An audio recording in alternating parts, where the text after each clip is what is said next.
Molting or ecdysis is the manner in which an animal routinely casts off a part of its body, either at specific times of the year or at specific points in its life cycle.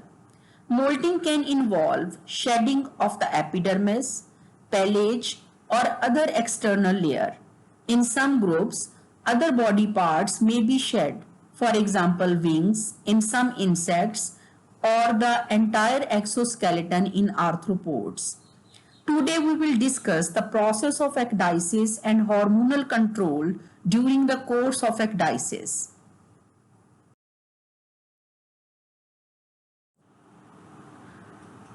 Process of metamorphosis and molting are under the control of two endocrine glands. These are corpus allatum and prothoracic gland. Corpus allatum secretes a juvenile hormone, while prothoracic gland secretes a hormone called ecdysone.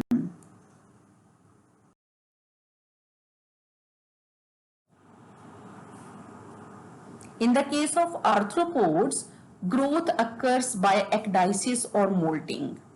Arthropods possess exoskeleton, and this exoskeleton restricts the process of growth. So, arthropods periodically shed their exoskeleton so that the growth can occur. As we have already discussed, that ecdysis or molting is under the control of two glands. These glands are corpora allata and prothoracic gland. Corpora allata secretes juvenile hormone, while prothoracic gland secretes ecdysone. These two hormones interact during the process of ecdysis or molting. Now we will discuss that how these hormones are produced by the glands and how they are interacting during molting. So let's see that how the ecdysone is produced. In the case of arthropods, in the brain there is a center which is called pars intercerebralis. This brain center contains special type of the neuron cells which can secrete a hormone which is called the brain hormone. This brain hormone, through the axons of neurosecretory cells, reaches to the corpora cardiaca. This corpora cardiaca is a small body attached to the posterior of the brain, and here in the corpora cardiaca, brain hormone is stored. This brain hormone is stored here in the corpora cardiaca until the signals are received by it. On receiving signals, this stored brain hormone, it is released into the hemolymph. Hemolymph is the circulatory fluid of the arthropods.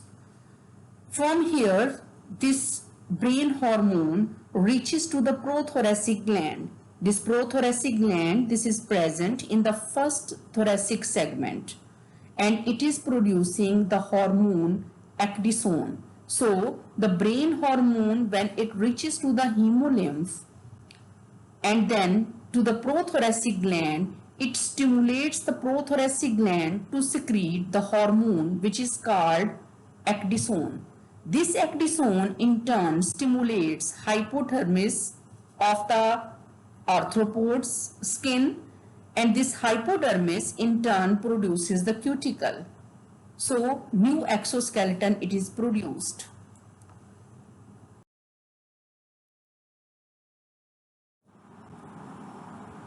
Corpus allatum secretes a juvenile hormone which interacts with the effect of ecdysone.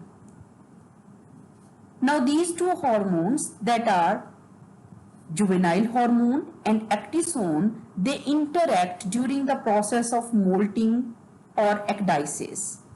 If juvenile hormone and ecdysone, they are having high levels, then molt produces larva.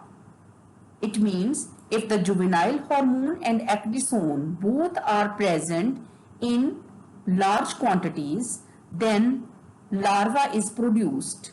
However, when the juvenile hormone, it is having low concentration, while ecdysone, it is having high concentration, molt produces pupa. On the other hand, if juvenile hormone is absent while ecdysone is present, then molt produces adult.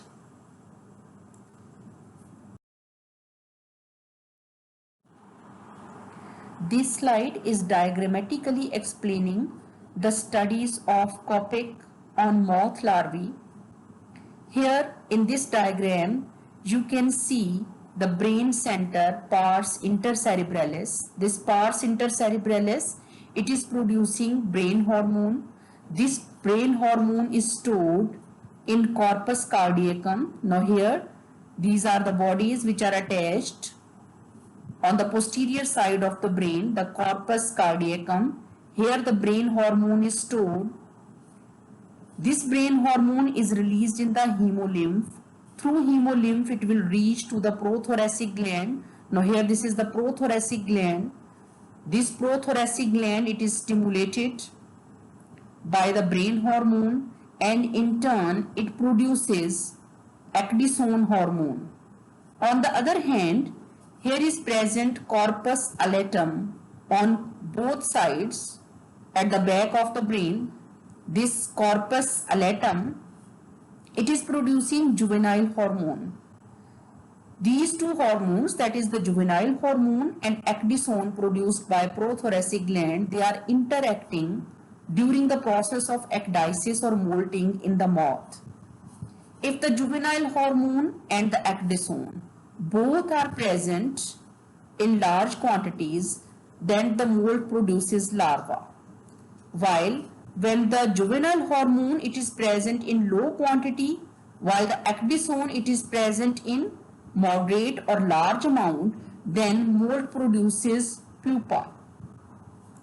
In the third case, you can see here no juvenile hormone but only ecdysone is there, then the molt is producing moth.